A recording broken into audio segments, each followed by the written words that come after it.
warahmatullahi wabarakatuh. Innal hamdalillah, sepatutnya kita selalu memuji Allah Subhanahu wa taala yang telah memberikan kita kasih sayang yang tiada terhingga sehingga kita bisa berkumpul di sini, bermuajahah, bersilaturahim, menuntut ilmu, dan banyak sekali kenikmatan-kenikmatan yang telah Allah berikan pada kesempatan siang hari ini. Allah yang telah menurunkan Al-Quran yang maha dahsyat sebagai pedoman hidup kita. Allah yang di tangannya lah segala sesuatu terjadi, maka terjadilah. Dan Allah tempat kita bergantung, Allah tempat kita memohon, Allah yang maha besar yang mengurus seluruh makhluknya, termasuk diri ini dan jutaan sel yang ada dalam tubuh kita dengan sangat sempurna. Selawat beriring salam kepada manusia yang mulia yang kita rindukan syafaatnya nanti, manusia yang membawa risalah dari Allah untuk dibagikan kepada kita semua, manusia yang sempurna, manusia yang kita ikuti segala tingkah laku, tutur kata, dan apapun itu, dialah Nabi Muhammad SAW. Nahmaduhu, kita memuji Allah, wa nasta'inu, kita mohon pertolongan hanya kepada Allah, min syarri sayyiati amalina, dari keburukan tingkah-tingkah kita, amal-amal kita. May yahdillahu fala mudhillalah, barang siapa yang Allah beri petunjuk maka tidak ada satupun yang bisa menyesatkan. Wa may yudlil fala hadiyalah, dan barang siapa yang tersesat tidak ada satupun yang bisa memberi petunjuk. Ibu-ibu yang saya hormati, baik dari cabang, ranting, dan bapak-bapak yang hadir di sini yang dirahmati Allah. Pada kesempatan siang hari ini kita akan membahas dua tema dahsyat, yaitu syiar Ramadan, song-song Ramadan, dan syiar muktamar. Ya. Apakah ada hubungannya kedua tema ini dari Ramadan ke muktamar? Ada. Ya. Saya menyimpulkan bahwa sebentar lagi kita akan memasuki bulan Ramadan yang event organisernya tunggal, yaitu Allah Subhanahu wa taala. Allah yang akan mengatur kita dari mulai apa-apa yang harus kita lakukan, mulai sahur, kemudian nanti buka puasa, tadarus, qiyamul lail, dan sebagainya. Pesta ibadah yang luar biasa yang akan diatur begitu dengan sangat sempurnanya. Seluruh umat di dunia ini akan melaksanakan perintah-perintah Allah tersebut. Karena telah sampai bagi kita pesan yang turun dari langit yang ada di dalam surat Al-Baqarah ayat 183. A'udzubillahi minasyaitonirrajim. Kutiba alaikumusiyam kama kutiba alal ladzina min qablikum la'allakum tattaqun. Itu pesan yang disampaikan dari langit yang kita pahami, dan itu menggugah rasa keimanan kita, membangunkan rasa keimanan kita, karena kita yang dipanggil hanyalah orang-orang yang beriman, gitu. Hanya orang-orang yang beriman yang mendapatkan pesan tersebut. Dan sebagai orang beriman kita hanya taunya adalah taat, sami'na wa ata'na, karena kita adalah hamba. Hubungannya dengan muktamar apa? Muktamar adalah peristiwa besar bagi Muhammadiyah dan Aisyah, bagi persyarikatan, yang kita bisa tiru bagaimana Allah menggerakkan seluruh umat di dunia ini untuk menjalankan pesta ibadah yang sebentar lagi akan kita lakukan, dan kemudian semangat itu akan mengalir kepada kita untuk menyambut muktamar nanti yang akan diselenggarakan pada tanggal 18 sampai 20 bulan November. Ini sudah tertunda 2 tahun. 2 tahun ya. Sudah tertunda 2 tahun Bunda, tetapi di dalam hati kita sedikit pun tidak pernah padam semangat untuk mensukseskan muktamar, karena di sanalah nanti keputusan bagi warga Muhammadiyah ditentukan. Sehingga kita harus betul-betul mendukung, menyemangati, dan insya Allah atas izin Allah, atas doa-doa kita nanti selama bulan Ramadan, kita akan mendapatkan pemimpin-pemimpin yang amanah, yang bisa membawa kemajuan bagi kita semua dalam terutama bagi umat Islam dalam berislam, beragama, dan bernegara serta bermasyarakat. Insya Allah, amin. Ibu-ibu, saya ingin menceritakan sebuah kisah yang sangat menohok, menggugah diri saya, yaitu ketika Nabi Nuh alaihissalam melihat seorang ibu yang menangis di kuburan. Ibu itu menangis terus menerus. Ini zaman Nabi Nuh. Berarti yang menceritakan siapa ini? Nabi Muhammad SAW atas ilham daripada Allah, sehingga ini dinamakan cerita Israiliyat, gitu ya. Cerita yang diceritakan oleh Rasulullah. Nabi Nuh melihat seseorang ibu yang menangis di kuburan, bertanya Nabi Nuh, "Wahai ibu, kenapa kamu menangis terus-menerus?" Ibu tadi bilang, "Wahai Nabi utusan Allah, saya sangat sedih sekali. Anak saya meninggal dunia dalam keadaan umur yang masih sangat muda." Lalu Nabi Nuh berkata, terus perempuan itu, "Kasihan dia, semuda itu apakah dia sudah cukup ibadahnya? Apa dia sudah cukup taubatnya kepada Allah? Allah telah memanggilnya, sehingga aku bersedih, aku takut dia belum cukup amalannya untuk dipertanggungjawabkan kepada Allah, untuk diserahkan kepada Allah. Aku takut dia masuk ke dalam api neraka." Kata si ibu tadi, saking melihat anaknya masih muda meninggal dunia. Artinya apa? Semakin sedikit umur kan semakin sedikit amalnya. Semakin panjang semakin banyak amalnya. Seharusnya begitu kan? Nah, lalu Nabi Nuh bertanya, "Berapa umur anak ibu?" Dia katakan, "Baru 300 tahun. Baru 300 tahun. Sedangkan Nabi Nuh meninggal di umur berapa? 1200 tahun. Gitu. Baru 300 tahun, wahai utusan Allah. Lalu Nabi Nuh bertanya kepada ibu tadi, "Apa yang ibu pikirkan kalau pada suatu zaman akan ada generasi yang umurnya hanya 60 tahun?" Itu ternyata kita sudah dibicarakan pada saat itu, ya. Padahal itu beribu tahun yang sebelum lalu kan. Terus kaget ibu tadi, "Apakah ada Nabi?" "Ya, ada," katanya.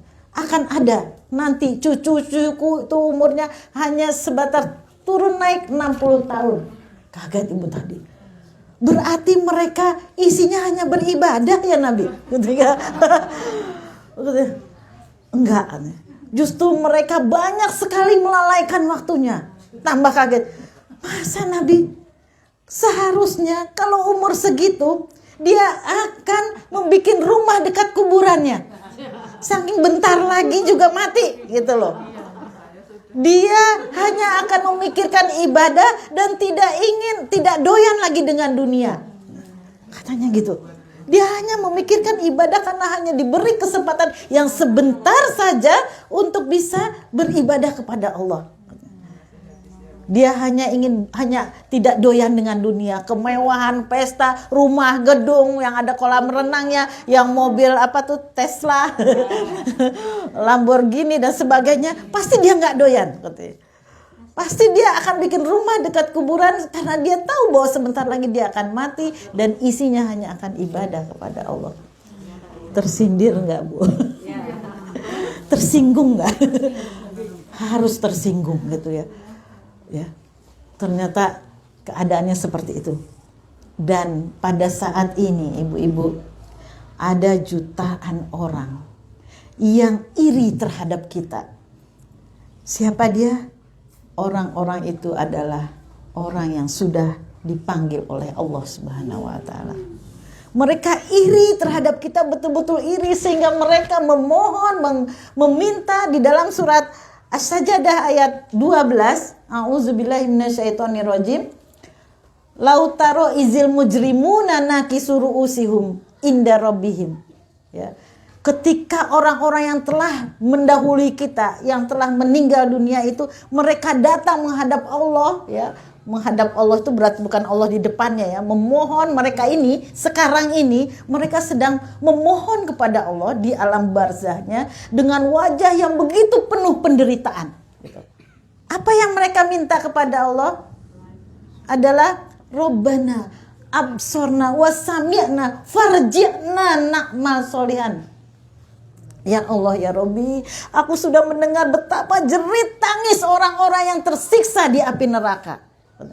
Mereka sudah mendengar orang-orang yang begitu tersiksa atau di dalam kuburan, di dalam api neraka. Pokoknya mereka sudah mendengar. Orang yang mendahului kita sudah digambarkan, sudah dilihatkan, katanya, sudah didengarkan, sudah dilihatkan siksaan-siksaan yang didapatkan karena dosa-dosa ini. Dan mereka sangat begitu ketakutan. Mereka begitu ketakutan dan mereka berkata, Farji'na, kembalikan aku sejenak saja ke dalam dunia ini. Aku akan beramal soleh. Jadi kita ini lagi dimerini bagi orang-orang yang sudah meninggal dunia. Karena mereka pengen sejenak saja untuk bisa beramal soleh. Sampai dikatakan di dalam hadis lain, kalau aku dihidupkan lagi di dunia, sebentar saja aku cukup sholat 2 rakaat dengan sangat khusyuk menghadap kepada Allah, dan aku tidak ingin apa-apa yang ada di dunia ini. Misalnya kalau dibangunkan, kan kamu tak kasih rumah yang indah ya, mobil yang bagus ya, jabatan yang tinggi, enggak mau. Karena mereka sudah melihat sendiri penderitaan orang yang berdosa di akhirat yang sedang mereka alami ini. Sehingga aku cukup kasih kesempatan aku sholat 2 rakaat. Kita saat ini bisa sholat berapa rakaat ya?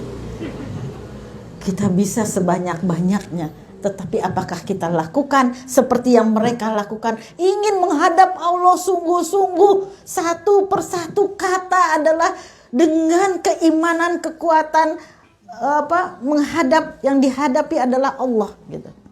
Ikhlas, khusyuk gitu. Nah, itu ada KW-nya. Nah, terus kira-kira bisa nggak? Nggak bisa. Tetapi kita punya kesempatan nggak? Banyak sekali kesempatan kita. Sampai pada suatu hari Nabi Muhammad SAW memandikan seorang jenazah. Ya, seorang jenazah, dia katakan, jenazah ini amalnya lebih baik daripada jenazah yang seminggu lalu mati syahid, katanya gitu. Lebih bagus daripada yang seminggu lalu mati syahid. Karena apa? Dia dipanjangkan umurnya seminggu, dan selama seminggu dia beribadah dengan khusyuk, dengan benar-benar, dengan sungguh-sungguh. Seminggu aja bisa menjadikan seseorang lebih baik daripada orang yang mati syahid, kalau waktu dipergunakan dengan sebaik-baiknya. Nah, itulah dalam rangka Songsong Ramadan juga syiar muktamar, ibu-ibu Aisyah adalah ibu-ibu penggerak. Ibu-ibu kita ini kan organisasi pergerakan, ya. Pergerakan dakwah. Apa yang disebut pergerakan dakwah? Tadi Ibu Ketua Bu Sumarni sudah menyampaikan bahwa kita orang Aisyah tuh harus ada pengajian. Ruhnya itu pengajian, dakwah gitu ya. Wal takum minkum ummatu yad'una ilal khair wa ya'muruna bil wa yanhauna 'anil. Itu cap daripada Aisyah Muhammadiyah. Jangan berkata kita Aisyah Muhammadiyah kalau kita tidak bergerak berdakwah. Ya, maka ibu-ibu, mari kita bangkit, kita keluar dari zona nyaman. Kita keluar dari zona nyaman di depan TV, di depan HP, main HP seharian. Terus kemudian kita keluar dari zona nyaman yang cuma main-main arisan, suatu hal yang tidak berguna. kita keluar dari sesuatu waktu yang tidak berguna. Orang-orang Aisyah sangat mengamalkan surat Insyirah ayat fa idza faragta fansab. Itu ayat berapa, Pak? Ini sebenarnya ada Google saya tapi lagi makan. Jadi fa idza faragta fansab itu adalah pedoman dari ibu-ibu Aisyah. Apabila selesai mengerjakan atau selesai melaksanakan ketaatan satu, berpindah kepada ketaatan lain. Ya. Kalau dalam terjemahan, apabila kita selesai mengerjakan sesuatu, pindah kepada yang lain. Tetapi kalau di dalam Al-Quran itu kan hubungannya dengan iman, dengan orang Islam. Maka selesai kita mengerjakan ketaatan satu, pindah kepada ketaatan lain. Itulah Aisyah, ciri-ciri Aisyah, selalu bergerak. Nggak habis pengajian nih, aku udah habis pengajian, aku boleh lah main HP seharian. Aku habis pengajian, bisa lah aku me time, ya, pergi sama teman ke mall, main-main, karaokean, pokoknya sesuatu yang tidak ada baunya akhirat gitu. Itu bukan ciri-ciri Aisyah. Selesai melaksanakan ini, sudah ada pertemuan. Tadi Ibu Ketua sudah mensupport bahwa kita akan melaksanakan A, B, C, D dan semua itu betul-betul amal soleh. Gitu. Amal soleh yang kita tanam dan kita petik nanti di surga. Maka habis ini pasti ibu-ibu dari cabang itu mikir lagi, bikin juklak, bikin keputusan, bikin ya tadi cara-cara bagaimana bisa dilaksanakan gitu. Itu ibu-ibu Aisyah itu nggak ada berhentinya dalam berpikir gitu. Nah, inilah kita waktu-waktu yang diinginkan oleh Allah, semuanya kita lakukan hanyalah karena untuk beribadah kepada Allah Subhanahu wa taala. Jadi duduknya kita di sini mudah-mudahan tadi tercatat sebagai amal solehah. Tidak semua memang. Ada yang kesini mungkin karena di rumah sumuk. Ya, artinya apa? Harus kita perbaiki terus niat itu. Gitu. Niat itu harus bahwa saya datang ke sini untuk mendapatkan ilmu yang untuk saya amalkan. Gitu. Karena al-ummu madrasatul ula, bahwa seorang ibu adalah guru pertama bagi anak-anaknya. Bagaimana dia menjadi guru kalau dia tidak pernah menambah ilmu terus menerus dari ilal lahdi minal mahdi, dari ilal mahdi ilal lahdi, dari buayan sampai liang lahat. Itu yang keduanya bukan hadis ya, bukan hadis tetapi mahfuzat. Baik tadi al-ummu madrasatul ula juga bukan hadis, tetapi ini adalah sebuah nasihat yang betul-betul baik. Bahwa kita sebagai ibu, sebagai guru bagi anak-anak kita harus menuntut ilmu terus menerus. Karena anak juga semakin pinter. Anak semakin pinter terus pinter gitu. Kita jangan sampai sebagai ibu selalu menginginkan anak-anak mengerti kita gitu. Kamu nggak ngerti ya? Mama udah susah-susah payah loh gitu. Mama belajar tapi kamu nggak nurut-nurut. Udah susah. Anak itu nggak bisa mengerti kita. Karena dia belum pernah menjadi kita. Tetapi kita pernah menjadi anak, insya Allah lebih pengertiannya lebih luas lagi.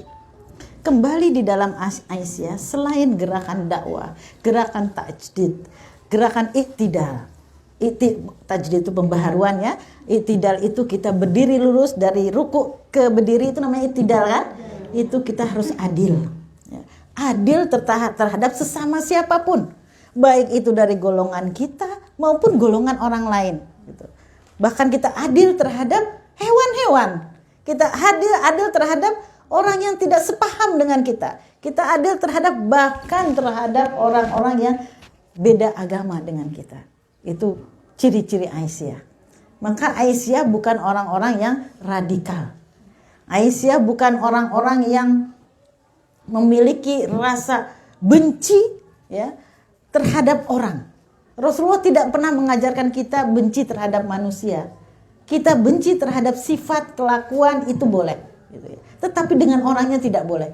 Nah disitulah makanya Aisyah diterima dimanapun. Dimanapun diterima. Kita sudah tahu bahwa di luar negeri PCIA pimpinan cabang Aisyah istimewa itu sudah ada 27 negara.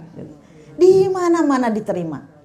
Bahkan kita pernah terkejut ketika di Sorong, di Irian Jaya, orang lagi yang sibuk, orang sibuk-sibuk masih dengan dengan perang ya, ketika banyak sekali yang orang-orang yang dibunuh di sana ya, terutama orang-orang dari kampung saya Sumatera Barat. Jadi saya orang Sumatera Barat. Itu kan banyak dibunuhin gitu. Ternyata baru terbuka ke media di sana, di kampung kecil itu ada Universitas Muhammadiyahnya gitu. Yang muridnya kebanyakan non-Islam gitu. Dan kita juga baru terkejut di NTT yang membawa Mars Aisyah atau Muhammadiyahnya ternyata juga non-Muslim. Jadi kita adil terhadap siapapun. Kita tidak pernah mengajarkan bakar gereja, tidak pernah mengajarkan bunuh para pendeta seperti yang dilakukan di Rohingya gitu, atau kita sebagai mayoritas nggak pernah kita diajarkan bagaimana kita membunuh, menyakiti, mencurangi orang-orang yang non-Muslim. Padahal kita besar, nggak ada. Karena kita berdiri dengan adil. Ya. Kita juga sebagai gerakan tasyamuh, yaitu berlapang dada. Ya.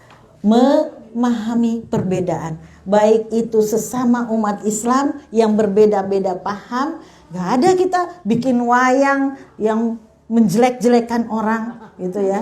Ketika wayang itu hadir, ketika konfrontasi wayang, Ustadz Khalid Basalamah dihujat, bahkan dibikin wayang, bahkan di media massa di mana-mana omongannya itu seolah-olah seolah-olah bener-bener kafir gitu, kayak jahat banget nih Ustadz Khalid Basalamah. Saya berdiri di depannya gitu. Padahal saya bukan salafi, jelas saya bukan salafi, saya itu wasatiyah kalau kita kan alirannya wasatiyah.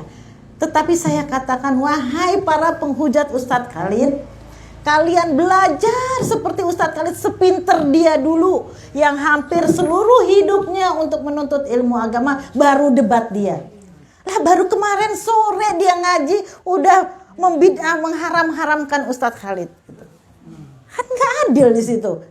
Kita pinter dulu seperti Ustadz Khalid Basalamah, baru debat dia gitu. Kadang-kadang orang baru pinter, baru ngaji 2 hari, 3 hari dengan ustadz-ustadz yang memang radikal. Nah, makanya Muhammadiyah berketetapan kita bukan organisasi radikal, tapi organisasi wasatiyah, pertengahan, menyejukkan ya, menyejukkan, adil dan berlapang dada. Nah, ini ciri-ciri daripada Aisyah. Sebentar lagi kita akan memasuki bulan Ramadan ya. Sebuah perhelatan besar akbar yang dihidangkan oleh Allah Subhanahu wa taala untuk kita. Maka kita akan menyambutnya dengan gembira. Menyambut dengan gembira aja kita sudah mendapatkan ampunan dosa dari Allah. Bukan, ya bentar lagi Ramadan, tapi ya Allah tolong sempatkan saya, sampaikan saya di bulan Ramadan ya Allah, agar saya bisa menikmati hidangan ibadah-ibadah yang telah Engkau berikan. Dengan segala khusyuk masyuk, yang aku harapkan adalah ampunan dosa darimu dan gelar takwa yang telah Engkau janjikan. Itu 2 hal yang betul-betul kita inginkan daripada bulan Ramadan ini. Bahkan Bu ya, ada seseorang yang akan dihukum mati karena membunuh satu keluarga. Dia mau dihukum mati tanggal sekian misalnya ya. Dia karena membunuh satu keluarga. Jelas ini perbuatan jahat. Jahat, dosa besar. Dia yang memiliki kemampuan berbuat dosa besar aja, kemampuannya. Karena kalau nggak kemampu, bagaimana bisa membunuh satu keluarga kan? Nah, itu aja dia memohon-mohon kepada pemerintah, wahai pemerintah, izinkan saya melaksanakan Ramadan, hukum mati saya setelah Ramadan. Pengen dia memasuki bulan Ramadan.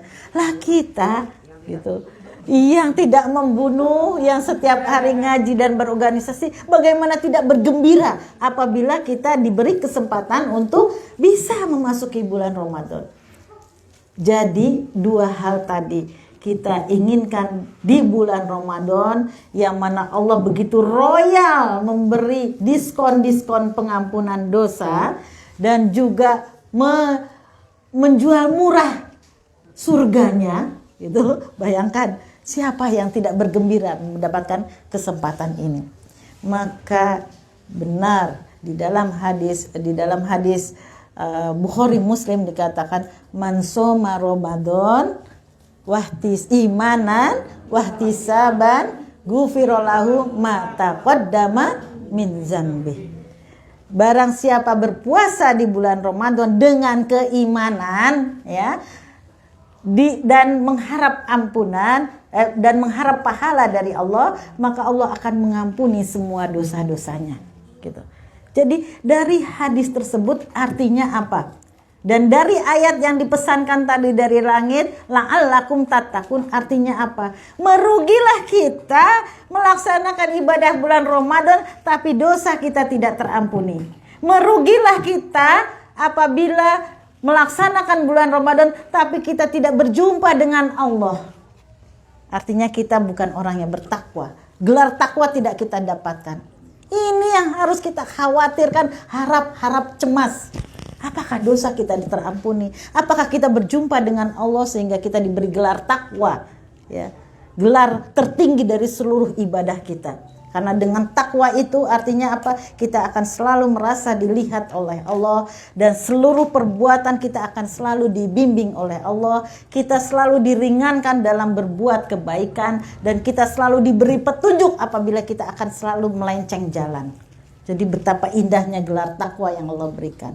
Jadi bagaimana strategi kita? Nah, itu yang perlu kita pikirkan. Strategi kita supaya kita mendapatkan ampunan dari Allah selama bulan Ramadan, dan kita mendapatkan nilai takwa tadi. Gelar takwa, wisudanya adalah takwa. Ya. Yang pertama adalah kita laksanakan semua apa-apa yang telah dituntunkan oleh Rasulullah di bulan Ramadan tadi. Dengan niat betul-betul ikhlas, iman tadi ya, iman. Ini apapun yang kita lakukan, persembahan ibadah kita kepada Allah.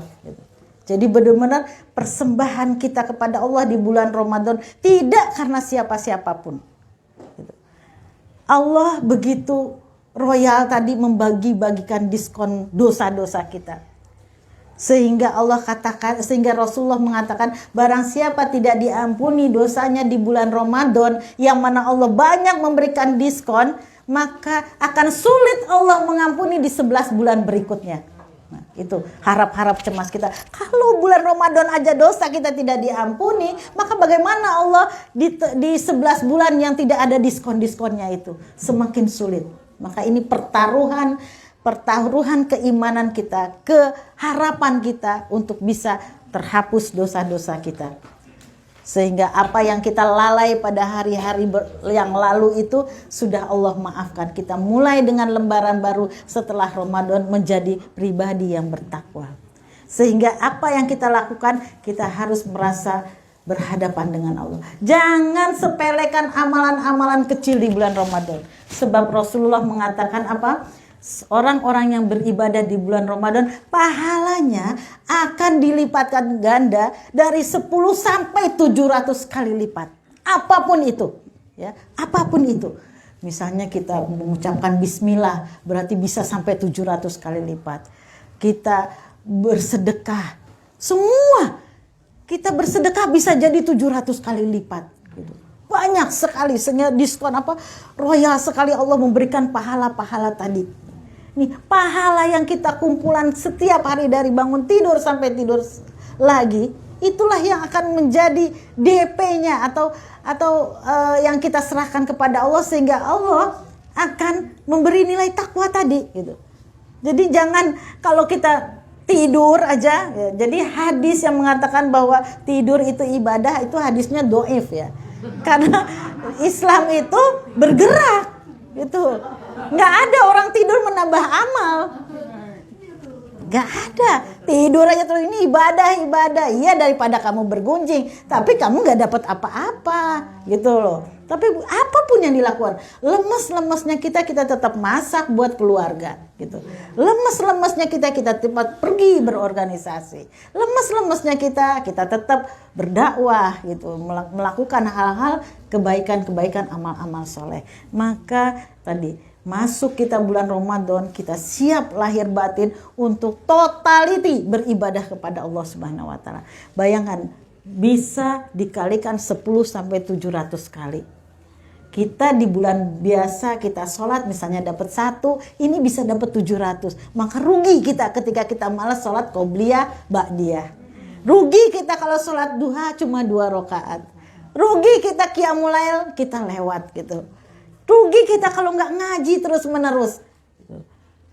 Disebutkan di dalam, para ulama mengatakan barang siapa di bulan Ramadan bisa menghatamkan Al-Quran 30 juz, ya 30 juz, apa kata ulama tadi?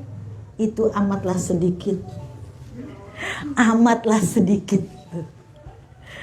Karena tadi harus kita bayangkan pahala yang akan kita dapatkan. Masya Allah, kok rugi banget cuma satu kali khatam. Kalau bisa 2 kali, 3 kali, 4 kali. Imam Syafi'i itu siang khatam, malam khatam lagi. Ya. Jadi apalagi orang yang tidak khatam, gitu loh. Mungkin diketawain gitu sama para ulama itu, ini maunya apa sih, kamu mau surga tapi sedikit banget ibadahmu gitu. Kamu mau surga gitu. Kita pengen surga yang sama dengan orang-orang soleh, tapi kerjaan kita main HP. Kita pengen surga sama-sama dengan orang-orang yang saat ini sedang mengaji, tapi kita di rumah berleha-leha, sholat duha cuma 2 rakaat. Gimana gitu kan? Kalau kita pengen surga yang sama kita kan, nggak mungkin kita mau kamu di luar aja, di luar surga kan ya enggak. Nah, jadi kita memasuki bulan Ramadan tadi ya, melakukan hal-hal kebaikan-kebaikan. Dan satu hal lagi ya, apakah kebaikan di bulan Ramadan itu tadi selain pahala berlipat ganda, ada satu pahala yang berat sekali. Nah, ini ada yang sangat berat yang tidak ada satupun timbangan Allah bisa menimbangnya. Bayangkan, Allah aja punya timbangan seluruh pahala sedekah, pahala jihad, pahala sholat, pahala ngaji, itu ada timbangannya, bisa ditimbang. Tapi ada satu amalan yang tidak ada satupun timbangan itu bisa menimbang. Karena Allah berkata, puasamu untukku dan aku sendiri yang akan membalas. Artinya puasa itu sendiri tidak bisa timbangan itu. Allah sendiri yang membalas. Bagaimana kalau Allah yang membalas? Ya, dunia dan seisinya aja mudah Allah miliki semuanya, apalagi membalas puasa kita yang dilakukan dengan baik dan benar. Nah, kembali lagi, banyak katanya di dalam sebuah hadis ada orang yang berpuasa hanya dapat lapar dan dahaga. Nah, itu yang perlu kita perhatikan. Jangan sampai itu terjadi. Orang yang hanya lapar dan dahaga, itulah orang yang merugi, yang tidak akan mendapatkan pengampunan dosa, tidak akan mendapatkan pahala, tidak akan mendapatkan nilai takwa. Dia hanya menyelesaikan kewajiban selama bulan puasa, harus puasa. Kewajiban terpenuhi tetapi tidak mendapatkan apa-apa. Inilah disebut orang yang merugi. Kenapa? Karena dia berpuasa tapi dia tidak menjalankan apa-apa yang apa-apa yang Rasulullah contohkan. Misalnya apa? Dari pertama, makan sahur. Ya. Makan sahur jangan disepelekan. Aku kuat nggak makan sahur. Itu adalah kebaikannya Allah buat kita, karena tahu bahwa dengan makan sahur kita akan lebih kuat. Itu sebenarnya kebaikan Allah. Sudahlah Allah baik, Allah tambah dengan iming-iming pahala yang besar. Apa yang dilakukan oleh orang dalam makan sahur? Apa yang Allah berikan di dalam makan sahur? Yang pertama adalah orang yang makan sahur, doa-doanya dikabulkan. Jadi waktu mustajab kita berdoa adalah di dalam makan sahur. Maka pantangannya adalah apa? Ketika makan sahur kita tidak bersenda gurau. Kita tidak bercanda apalagi bertengkar. juga tidak nonton tayangan-tayangan lawak dan sebagainya. Nah, hilang keberkahan di waktu sahur tadi apabila kita justru melakukan kemaksiatan kepada Allah, seperti nantang sama Allah. Justru pada saat makan sahur itu kita khusyuk seperti halnya sholat. Kita merasa Allah ada bersama kita di dalam makan sahur, dan malaikat berkumpul di dalam orang yang sedang makan sahur untuk mengaminkan doa-doa kita. Jadi apa, misalnya kita pengen anak kita punya jodoh yang baik, doa di malam sahur, di makan sahur tadi. Makanya tenang aja, nggak usah ngobrol. Emang nggak ada waktu lagi ngobrol gitu kan? Makan gitu, ya Allah, berikanlah anak saya jodoh, berikanlah anak saya anak apabila belum punya anak. Jadikan anak apapun, sambil makan kita sambil khusyuk kita berdoa. Tuh sahur itu. Yang kedua, ketika makan sahur itu malaikat berselawat buat kita. Bayangkan kita, malaikat yang berselawat buat kita, mendoakan keselamatan kita. Itu juga dimakan sahur. Kalau kita tidak khusyuk, kita nonton tayangan sambil cekakan gitu. Kemana doa kita melayang, doa malaikat mana mau menyingkir dia daripada kita. Apalagi dimasuk ada kemaksiatan di situ. Bercanda aja malaikat nyingkir, apalagi bertengkar. Ya, bertengkar sesama suami, sama anak, sama pembantu, marah-marah dan sebagainya, itu menyingkir semua malaikat. Nggak jadi malaikat bersalawat, nggak jadi doa diampuni, doa diijabah. Ada lagi keberkahan makan sahur apa? Allah memberi keberkahannya walaupun hanya dengan seteguk air. Apa gunanya keberkahan itu? Hidup ini kalau berkah, Bu, kita ringan menjalankan perintah Allah. Hidup ini kalau berkah, dicukupkan oleh Allah apa-apa yang menjadi kebutuhan kita. Hidup ini kalau berkah, doa-doa kita diijabah. Banyak sekali kemuliaan-kemuliaan hanya lewat keberkahan. Makanya kita selalu, kamu mencari uang tuh, kamu bukan mencari rezeki itu bukan mencari uang, tapi mencari keberkahan. Artinya apa? Rezeki yang kita dapatkan akan bisa membimbing anak-anak menjadi soleh dan soleha. Rezeki yang kita dapatkan akan kita bersemangat dalam beribadah.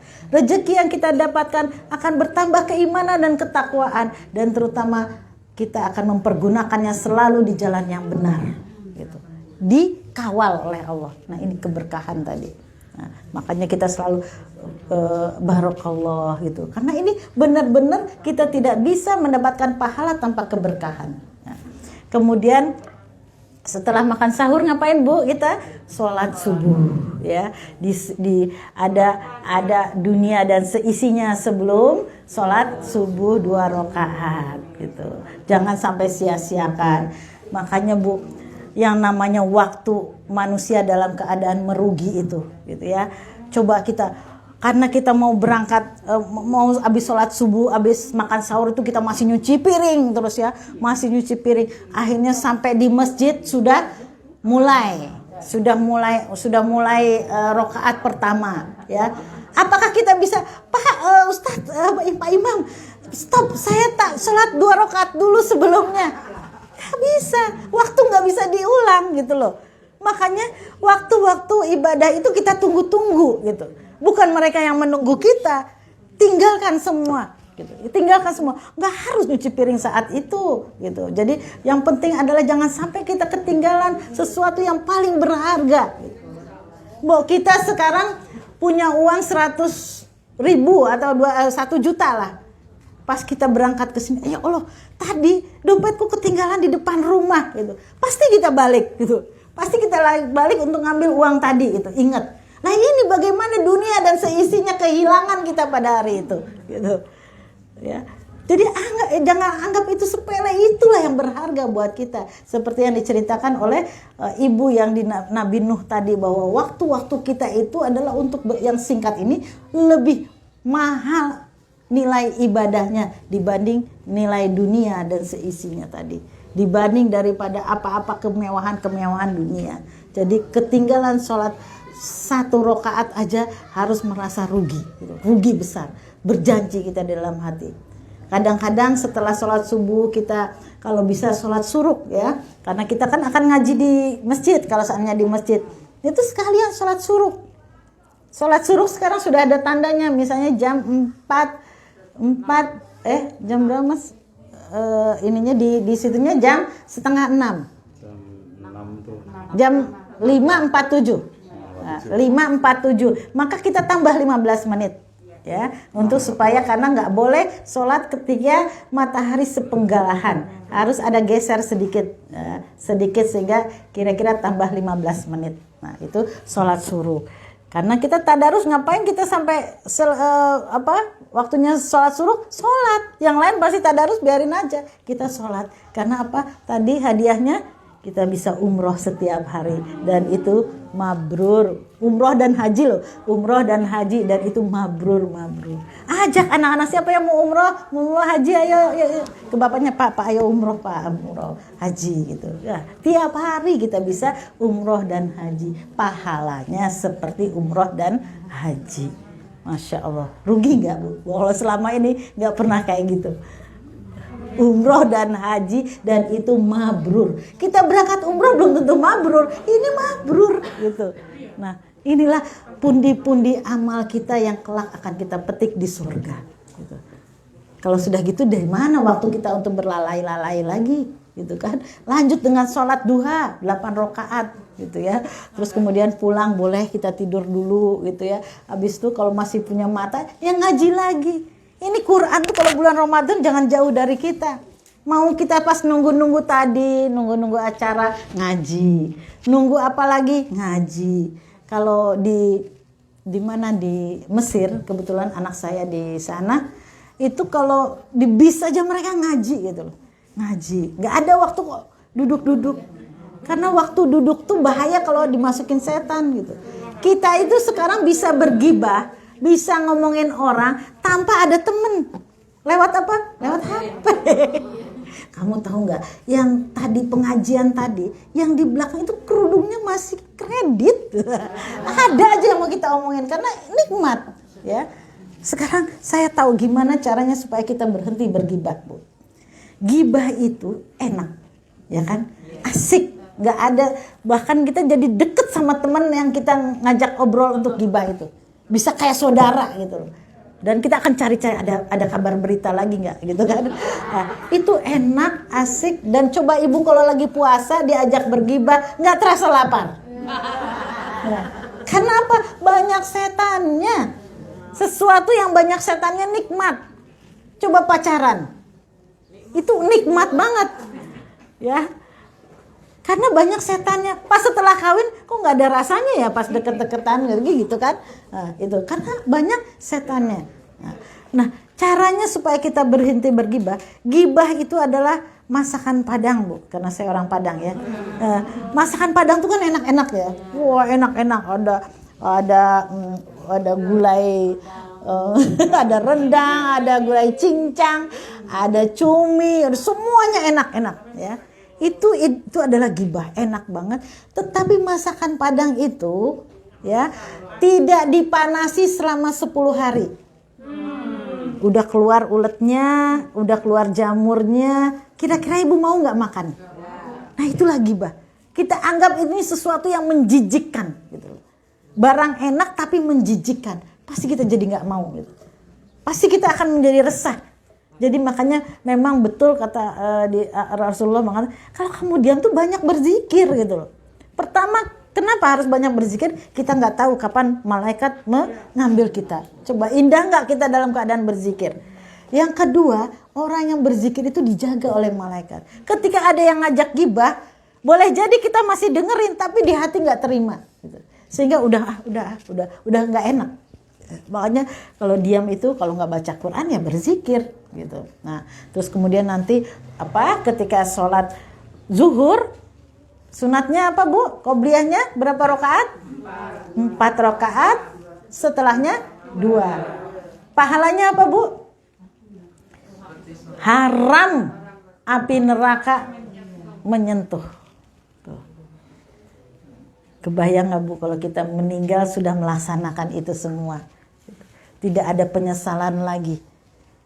Nah, Haram api neraka menyentuh seseorang yang melakukan qobliyah 4 rakaat sebelum zuhur dan 2 rakaat sesudah zuhur. Makanya jangan sampai terlambat. Sampai sana udah mulai lagi salat wajibnya, ketinggalan lagi 4 rakaat. Tidak ada waktu yang mundur gitu. Ya, tidak ada waktu yang mundur. Nah, itu di hari lain segitu pahalanya. Bagaimana ketika hari Ramadan? Jadi tahapan hidangan-hidangan ibadah yang telah Allah berikan itu kita lakukan semuanya dengan penuh kekhusyuan, dengan seolah-olah Allah selalu bersama kita dan malaikat memenuhi ruang kita. Lagi banyak sekali ya, nanti kita sedang tidak membicarakan keutamaan-keutamaan karena ibu pasti tiap hari sudah mendengar ya tentang Ramadan, apalagi nanti ya, apa itu nanti makan berbuka, sholat qiyamul lail, dan tapi yang paling penting adalah dari semua itu bagaimana caranya kita mengkondisikan ini semua. Ingat Bu, di dalam keluarga itu kita tidak bisa masuk surga sendirian.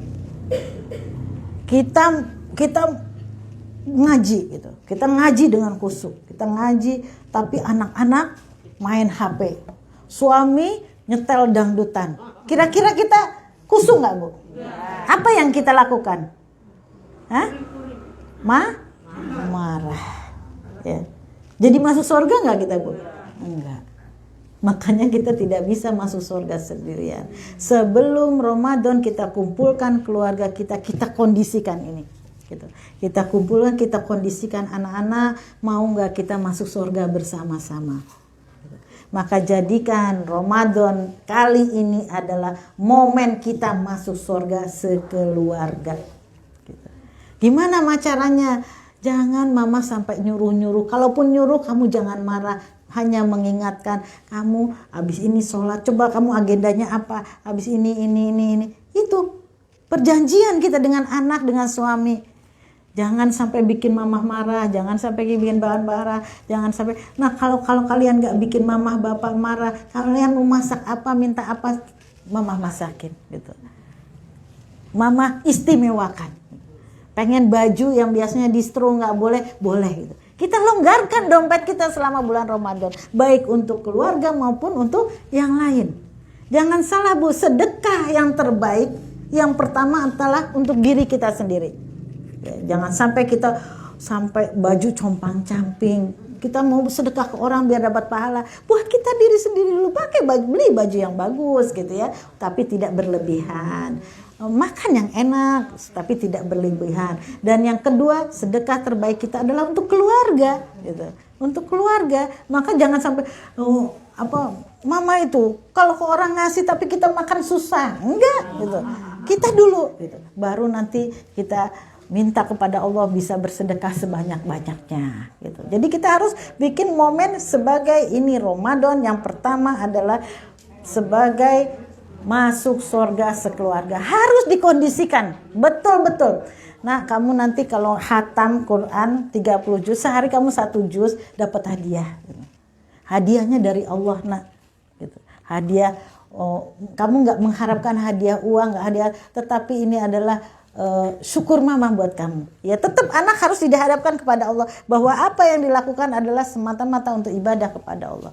Tapi bolehkan mama bersyukur kepadamu ngasih kamu hadiah karena mama punya anak yang soleh. Gitu. Saya itu Bu, karena sering seperti itu, selalu saya kumpulkan. Saya sering ditegur sama anak malahan. Kadang-kadang kita juga lupa. Gitu. Misalnya ketika saya ngobrol dengan teman gitu, anak saya lewat. Mama sini mah apa sini apa mama lebih baik ngaji daripada ngobrol. Iya nah gitu kan enak kayak gitu ya. Terus juga ketika membangunkan sahur tuh jadi mudah. Ketika ngajak sholat subuh juga kan habis sahur biasanya ketiduran ya, dan itu paling sulit dibangunkan gitu kan. Nah ayo bangun kita sholat subuh ke masjid bareng-bareng. Ngantuk sudah segala macam. Nah kita kan mau masuk surga bareng-bareng, nah. Nanti kamu ketinggalan loh. Oh ya Ma, iya. Pasti gitu.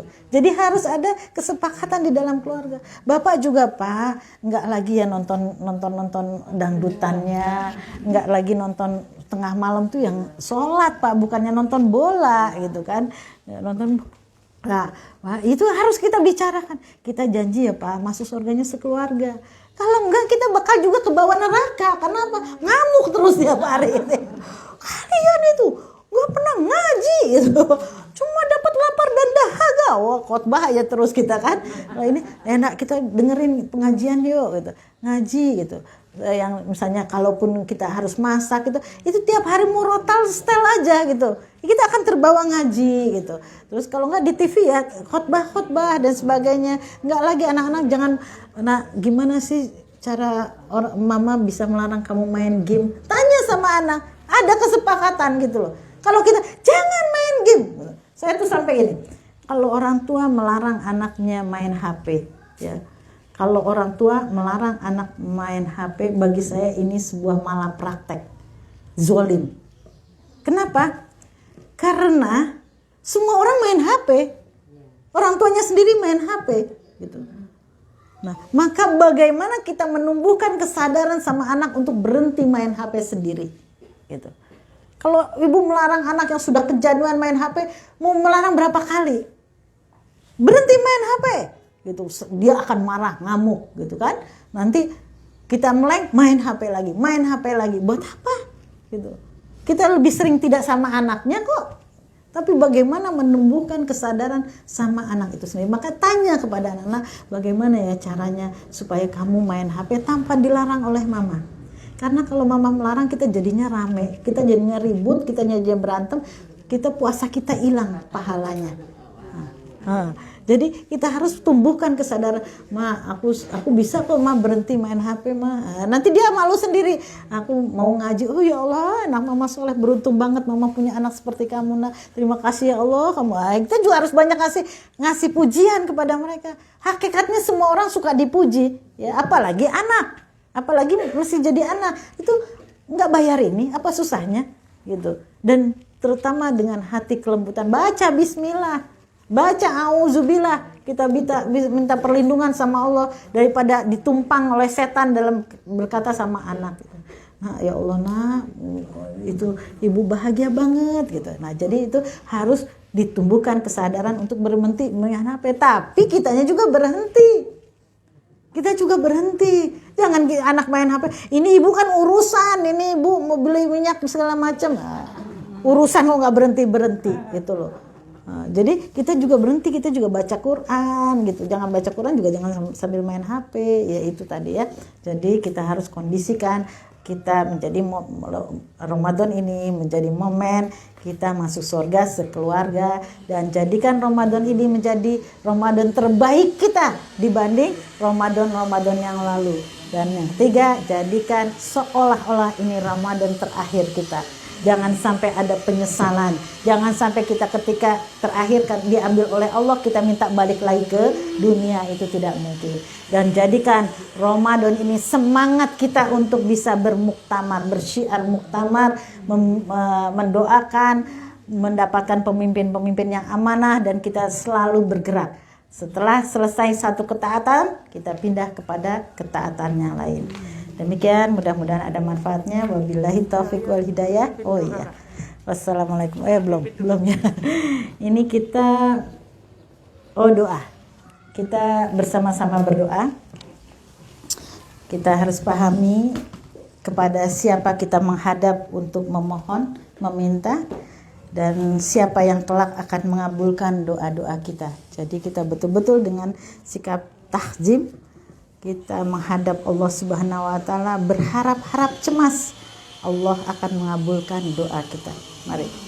Astagfirullahaladzim, allazi la ilaha illa huwal hayyul qayyum wa atubu ilaih. Astagfirullahaladzim, allazi la ilaha illa huwal hayyul qayyum wa atubu ilaih.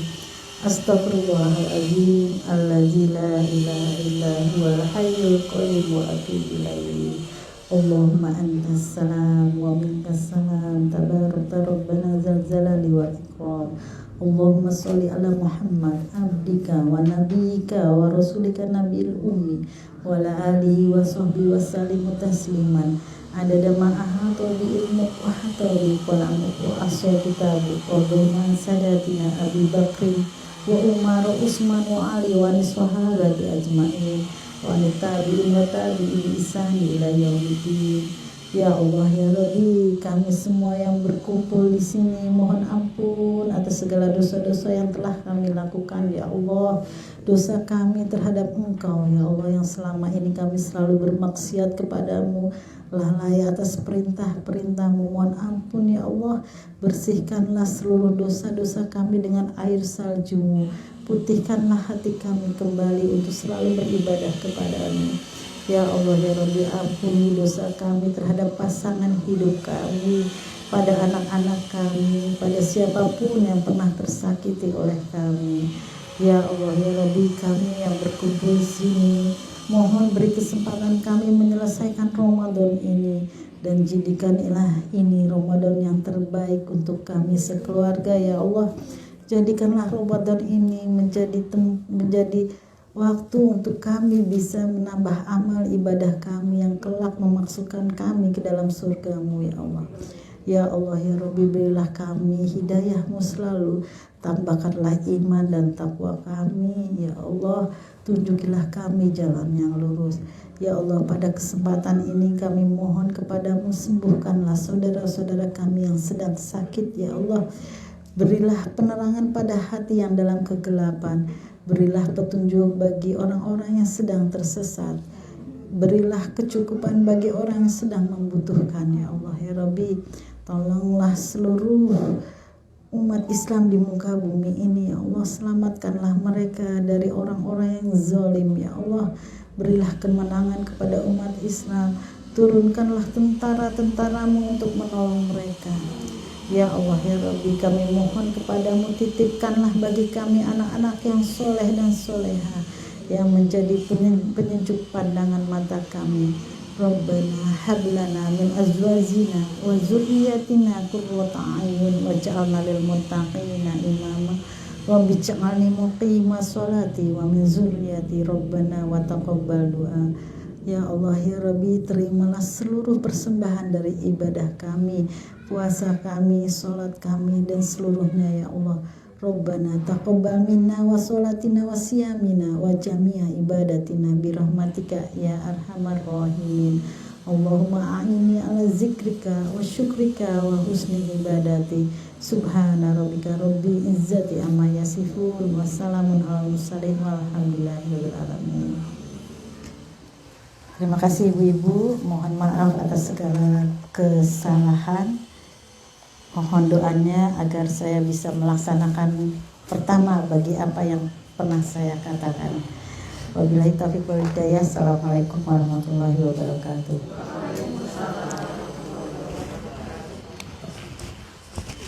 Alhamdulillahirrahmanirrahim. Terima kasih disampaikan kepada Ibu Novitanius atas berbagi ilmunya pada kita semua. Rasanya belum cukup ya ibu-ibu ya, begitu dalam dan mengenal ya. Semoga menjadi jariah Ibu Novitanius untuk ibu-ibu semua, dan ibu-ibu semua bisa berbagi untuk ibu-ibu yang lain yang mungkin belum bisa hadir di sini, karena ini merupakan pimpinan dari wakil-wakil ranting Bu Nofri. Iya. Dan tadi sekretaris Tapo sudah menjawab ini. Wah, ini Nofri tak bawa bekal pengajian, besok pagi saya bisa pengajian. Jadi 3 alumni atau Muhammadiyah 2 Putri. Oh, ya Allah. Kebetulan besok mau ini katanya. Iya. Terima kasih, semoga ilmunya berkah untuk kita semua, kita bisa menjalaninya semuanya. Amin amin. Ketika berdoa tadi kita semoga diijabah Allah. Amin ya. Rasanya dalam sekali di sini. Ingin nangis gitu. Ya Allah, semoga apa yang kita panjatkan siang ini diijabah Allah semuanya. Sehat semuanya, dan ini merupakan puasa terbaik bagi kita semuanya. Yang terakhir, kami sampaikan terima kasih juga kepada Ibu Zulaifah sebagai tuan rumah yang sudah menyediakan tempat dan uboramenya untuk pertemuan ini, walaupun mungkin yang hadir belum banyak, tapi sepertinya luar biasa gitu.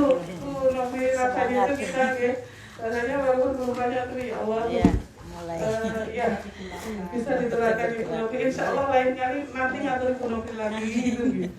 Ya, karena waktu sudah semakin siang dan ini banyak ibu-ibu yang bekerja juga, mau bekerja, kembali bekerja ke harian guru gitu.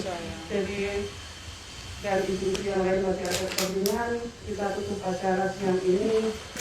Semoga pertemuan ini membawa berkah bagi kita semuanya, kemajuan bagi cabang dan kantor di Jawa Utara ini.